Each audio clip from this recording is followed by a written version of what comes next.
everybody. It's Ann Kaplan from Mommy, your resource for motherhood support, whether from conception to college. And this week we are talking about timeout and going beyond timeout.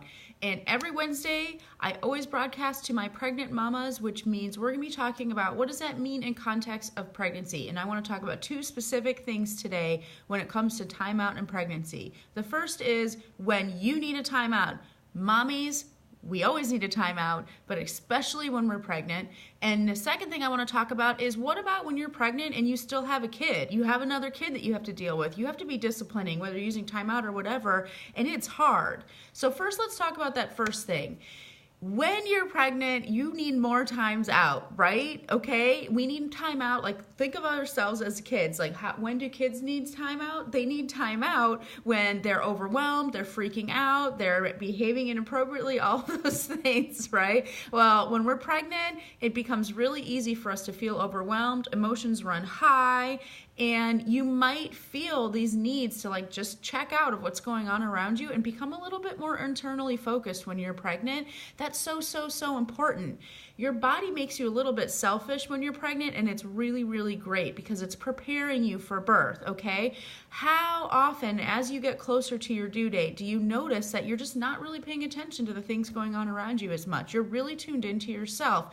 Guess what, you guys? You need to be super tuned into yourself when you're in labor, and this is getting you ready. And the best thing you can do when you're feeling those ways is to honor that feeling. So if you feel like, I just can't participate in this stuff going on around me, I need to be by myself right now, I'm freaking out, I'm mad, I'm overwhelmed, I'm exhausted, listen to that stuff. And it might not even be a physical sensation. It might just be an emotional feeling of just like, I'm not really interested in anything except what's going on right here. And that is so great, because the more you can honor that while you're pregnant, the more you're going to be able to get right into that zone when you're in labor, and you need that so much.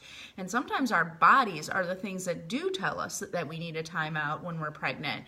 And it can show up in really obvious ways like back pain or things like that. But what I see often happening with my moms who are pregnant and already have kids is that as their due date gets closer, they start having pre-labor signs that are way more uncomfortable than they did the first time.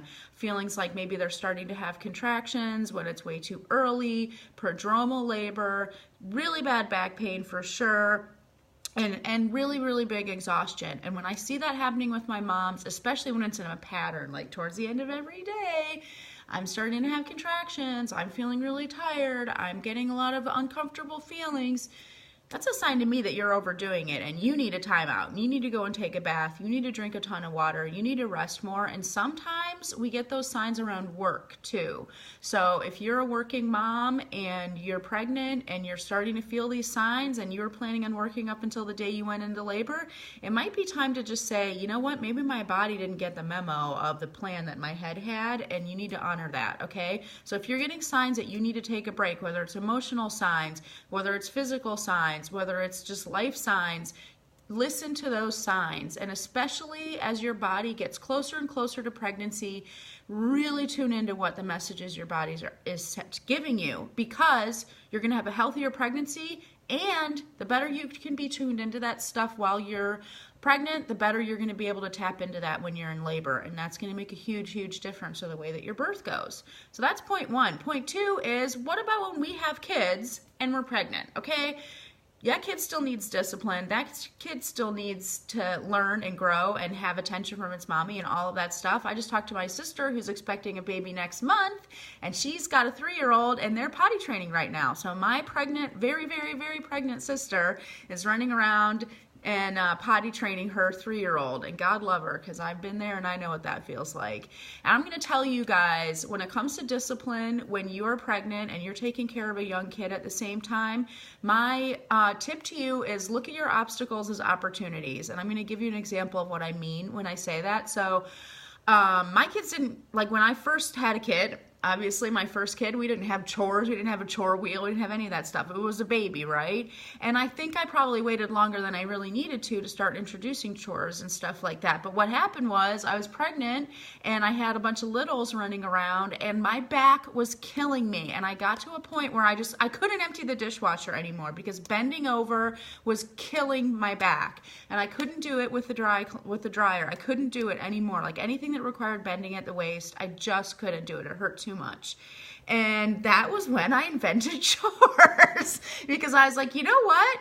Somebody who's a lot shorter than me can be the one who's emptying the dishwasher and pulling the clothes out of the dryer and stuff like that. And that is when Elijah learned how to empty a dishwasher. He didn't even have to put the dishes away. I just had him empty the dishwasher and put the stuff on the counter so that I could put them away. And he didn't have to do anything with the laundry except take it out of the laundry machine and put it in the basket. It was like so helpful for me and saved my back. And actually it was a really great start for me of realizing like, okay, this is what it means to be a mother of more than one kid.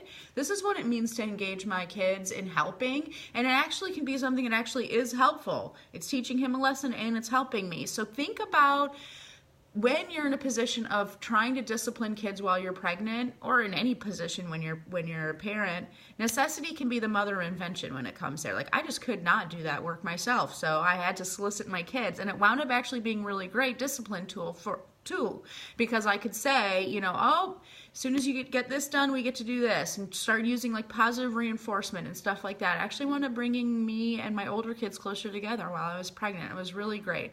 And my last tip for you guys when it comes to being pregnant and disciplining younger kids is be firm with your handholds, because you cannot be carrying around your kids when you're pregnant. It hurts your back so bad, and it can really mess up your alignment, and that can even affect the position that your baby is in when you're in labor. We don't want to be messing around with optimal fetal positioning just because we're schlepping around a toddler all the time. So think about your biggest challenge right now. If you're pregnant, think about your biggest challenge dealing with the kids around you if you have other kids, and dealing with yourself if you're getting messages from your body. I want you to honor your body, and I want you to think, if you're disciplining another kid, what's my biggest obstacle right now with this discipline situation?